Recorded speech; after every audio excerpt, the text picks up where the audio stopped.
Friends, welcome back. This is the Uncuffed Playlist. This is DJ Mr. B. And the last song you just heard was the notorious B.I.G., Going Back to Cali. Following that was the one and only Tupac Shakur, Keep Your Head Up. And at the top of our set was Leonard Skinner's Simple Man. You know what all those artists have in common? Sadly, they all died before their time. Then they became musical icons. Life is short and you never know when your time is up. So please enjoy every moment of your life. On our last mic break, we were discussing my reset of my state of mind. But first, I'd like to do a recap on my incarcerated life. In the 1990s, I was incarcerated most of it.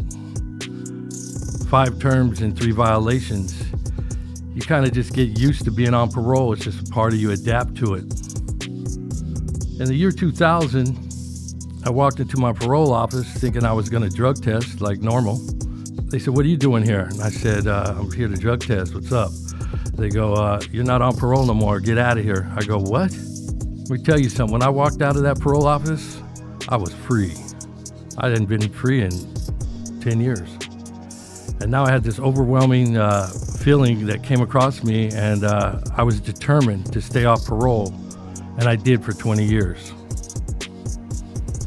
Well, a tragedy happened, and I was accused and convicted of a tragedy, and I was sentenced to life without the possibility of parole.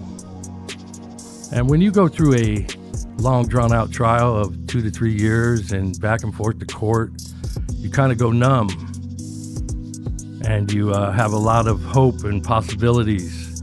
But after you get convicted, you're sentenced, and then you got to wait. And then you have to go to reception and wait again. Then finally you get to your prison.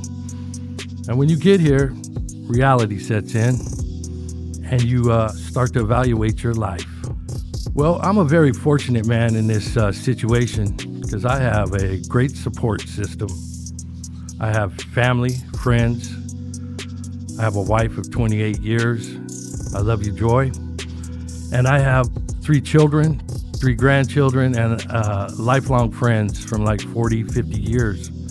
And one of my most important friends is a man named E-Dog. He comes to see me almost every week. We talk daily. And E-Dog is a very successful man. He retired from the medical field. He worked in an emergency room situation. And E has done CPR on more people than he could ever count. Some lived, some passed. He's a very fit man. He used to be a professional boxer. We come from the same neighborhood, same situation, drugs and crime and all that stuff, you know. He just chose a better path, but he's still E. I got a lot of respect for the man, and a lot of people do.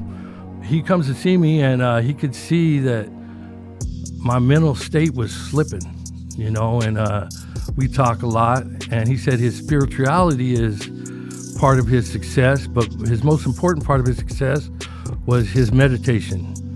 He sent me some texts and some reading stuff that I was reading slowly. Wasn't really into it too much. Then I was sitting there watching PBS one night, Channel 6. There was a special on mindfulness. And mindfulness is a form of meditation. And meditation is in no way a religion. It's